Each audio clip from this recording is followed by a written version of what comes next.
You've got 10 seconds to grab my attention, 30 seconds to wow me. If you're talking to VCs and angel investors and you're building a startup, that memorable elevator pitch is everything. Today we're discussing the elevator pitch, how to craft it for investment, and to make sure that you get that second follow-up. You get the meeting and you're able to pitch what you're doing. Guys, if this is your first time listening to one of these, make sure you hit the subscribe button on there if you're interested in technology, futurism, startups, growth hacking, and building and scaling better businesses. I'm Matt Ward. I'm an angel investor, a serial entrepreneur. I've had a few exits, and I help companies grow and scale.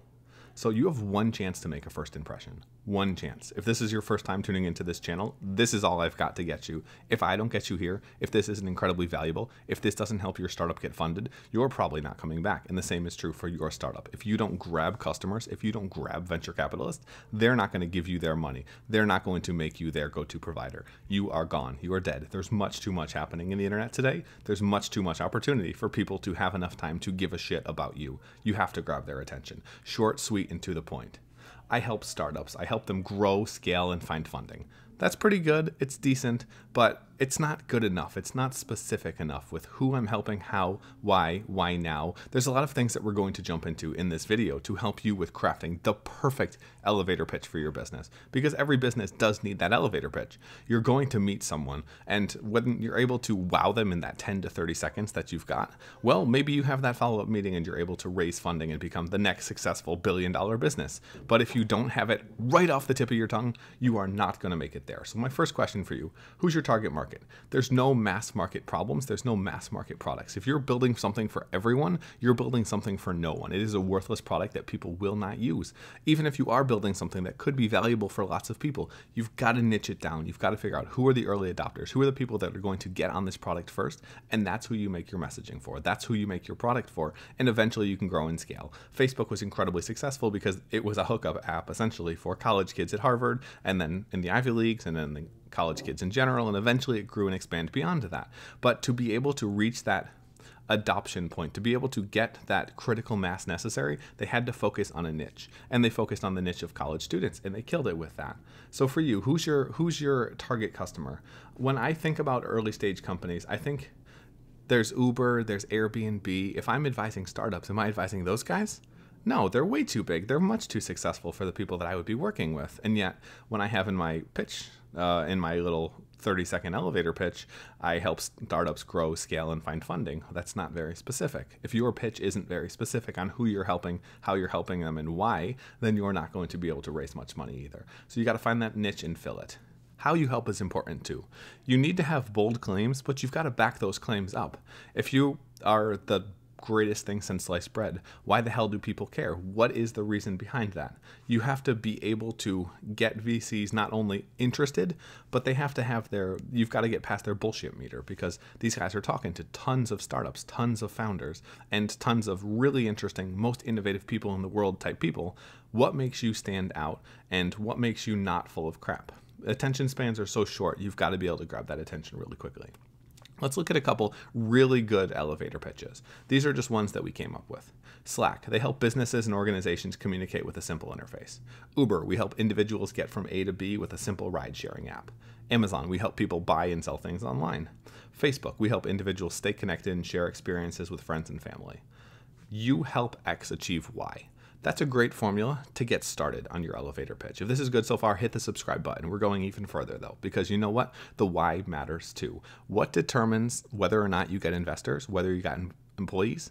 It's the why. You have to be solving something big, and you have to build a mission-centric business. What is your why? Your why needs to be incredibly important. For me, the reason why I work with startups is I think that governments and corporations have more or less failed the world, and that startups are the innovation that drives people forward. That's why I run Fringe FM. I interview exponential tech leaders and try to create a bigger, better, more abundant world. That is my why. Every company has to have a why if you want to attract people. Money can't be enough. So VCs are excited about making money. That's how their business is structured, but everyone is focused on making money. And if it's only money for you, then when you get down and out, when you get kicked in the fucking stomach, entrepreneurship is a fucking roller coaster. It's going to be up and down. When you get kicked in the stomach, why are you going to get up? Why are you going to keep fighting? If money's the only reason, you're just going to move on to the next business. Trust me, that's how it works, and investors know that. So you need to have a really strong why for your startup. What is your why? Let's also talk a little bit more, not just about the money, but about being realistic. So let's say you're making something for the real estate market. The real estate market is enormous. It's 200 trillion plus worldwide. But let's say you're making an app that helps professional real estate management companies manage their real estate. That market is $7 trillion worldwide. If you're using unrealistic numbers, if you're setting a TAM of something clearly impossible, VCs are also going to call you on the bullshit. They want to see big, exciting opportunities. So if it's not $1 billion type market, a total addressable market, a lot of VCs aren't going to be interested. But at the same time, if you're over speculating on how big the market can be, they're either going to think you're A, full of shit, or B, BSing them. And both of those are really bad for venture capitalists, for investors. They don't want to see that from startups because the trust is just not there. They don't trust that you're the person who's able to execute. Speaking of you're the person, why is now the all-important time? There are incredible businesses that have been built and completely tanked. MySpace didn't make it. The timing wasn't right. We had VR headsets in the 90s. Well, we couldn't do the compute. We had electric cars in the 20s, the 1920s, yes, around before or at the same time as gas engines. It couldn't cut it. There were a lot of technologies that were not able to make it because they were ahead of their time. If a technology is ahead of its time, it's as good as dead. You have to be against the consensus. You have to get the timing right. Those are two of the most important things when it comes to making investments and when it comes to building businesses. So why is now the right time? Uber could not have happened 5 years before Uber happened because you know what? There wasn't enough ubiquitous use of smartphones. Suddenly the smartphone opens up this era where we can do this on our phone. I can order a car. I can get a ride. Same thing with a driver. I can find people.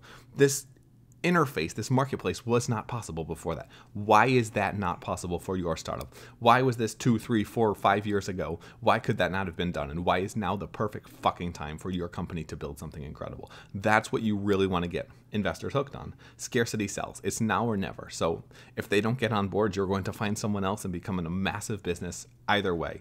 I want to take a quick break. If you haven't connected on social media, you can find me at MattWard.io on Twitter.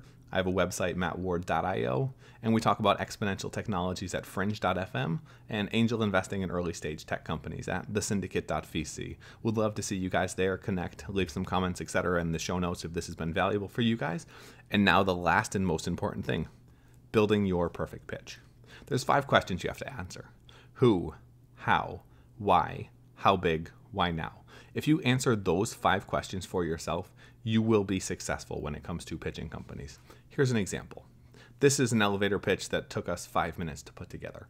Airbnb helps homeowners rent out rooms to travelers online, disrupting the $427 billion hotel industry without needing to own a single property. That's one sentence. That defines exactly what Airbnb does. It shows you how big the opportunity is. It shows you why it only works now, who it's for, and the mission beyond everything. Can you create something similar for your business? If you can, you're well on the way to explaining what you do. If people can't understand what you do in 1 or 2 sentences, they're not going to try. They'll never tell their friends, and most investors will not be excited about it. So think about those 5 questions. Who, how, why now, how big? If you can answer all of those in a way that sounds good and also is an interesting opportunity, then entrepreneurs and, then investors will be interested in what you're doing and be willing to throw money at you left and right. If you do have something like that, thesyndicate.vc, we weren't an angel investment group. My name's Matt Ward. I can potentially hook you up with some investment or find other people that can. We work with really interesting early stage companies. And if this has been interesting, then make sure you check out thesyndicate.vc. Again, at Twitter, I'm mattward.io, and if you like this and want to make sure you don't miss out, hit the subscribe button on YouTube. But we've got more great stuff coming when it comes to startups, growth hacking, fundraising, etc. And when it comes to startups, it's a freaking battle. You want all the advantages you can get. If you have a better elevator pitch than the next guy, you're going to get the meeting. If you have a better elevator pitch, maybe you're going to get the funding. So hopefully this has been helpful for you. Answer those 5 questions in your pitch. Make it fast, make it quick. You got 10 seconds to get someone's attention, 30 seconds to wow them. So now it's time to wow them. Go make that elevator pitch. Until next time, go kick some ass. Cheers.